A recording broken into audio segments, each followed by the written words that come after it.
തെരഞ്ഞെടുപ്പ് ഫലത്തെ ഞങ്ങളുടെ മുദ്രാവാക്യം ജനങ്ങൾക്ക് വേണ്ടത്ര ജനങ്ങളുടെ ഇടയിൽ സ്വീകാര്യമായിരുന്നില്ല എന്ന് വേണം കാണാൻ.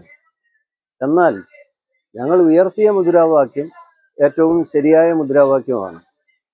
ആ മുദ്രാവാക്യം വേണ്ട പോലെ ജനങ്ങളുടെ ഇടയിൽ എത്തിക്കാൻ ഞങ്ങൾക്ക് കഴിഞ്ഞിട്ടുണ്ടോ എന്ന് പരിശോധിക്കും. ജനവിധി തീർച്ചയായിട്ടും അംഗീകരിക്കുകയും എന്താണ് പറ്റിയതെന്ന് പരിശോധിച്ച് അതിന് പരിഹാരം കാണാനുള്ള നടപടികൾ സ്വീകരിക്കുകയും ചെയ്യും.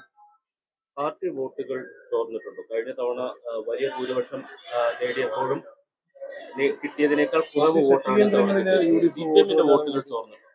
പാർട്ടി വോട്ടുകൾ ചോർന്നിട്ടുണ്ട് എന്ന് പറയാൻ കഴിയില്ല. കാരണം കഴിഞ്ഞ പ്രാവശ്യത്തേക്കാൾ ഇലക്ഷനിൽ പോളിംഗ് കുറഞ്ഞിട്ടുണ്ട്. മറ്റൊന്ന്, അവരുടെ ഭൂരിപക്ഷത്തിലും വേണ്ട 41,000 വോട്ടുകളുടെ കുറവാണ് വന്നിരിക്കുന്നത്. അപ്പോൾ സ്വാഭാവികമായിട്ടും പോളിംഗിൽ ഞങ്ങളുടെ മുഴുവൻ വോട്ടുകളും പോൾ ചെയ്തിട്ടുണ്ടോ എന്ന കാര്യമാണ് പരിശോധിക്കുക.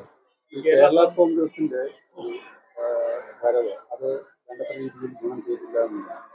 ഇല്ല, അങ്ങനെ അഭിപ്രായമില്ല.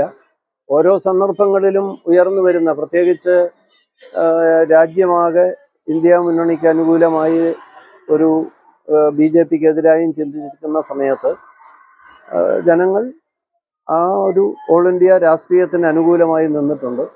കേരളത്തിൻ്റെ പൊതുവിലെടുത്ത് പരിശോധിക്കുമ്പം അസംബ്ലി പഞ്ചായത്ത് തെരഞ്ഞെടുപ്പുകളെല്ലാം വരുമ്പം LDFനോടൊപ്പം നിൽക്കുന്നവർ തന്നെ പാർലമെന്റ് തെരഞ്ഞെടുപ്പ് വരുമ്പോൾ വ്യത്യസ്തമായ നിലപാടുകൾ സ്വീകരിക്കാറുണ്ട്. അത് തന്നെയാണ് ഇവിടെയും സ്വീകരിച്ചിരിക്കുന്നത്. അതിൽ വേറെ പ്രത്യേകിച്ച് അത്ഭുതത്തിന്റെ കാര്യമൊന്നുമില്ല.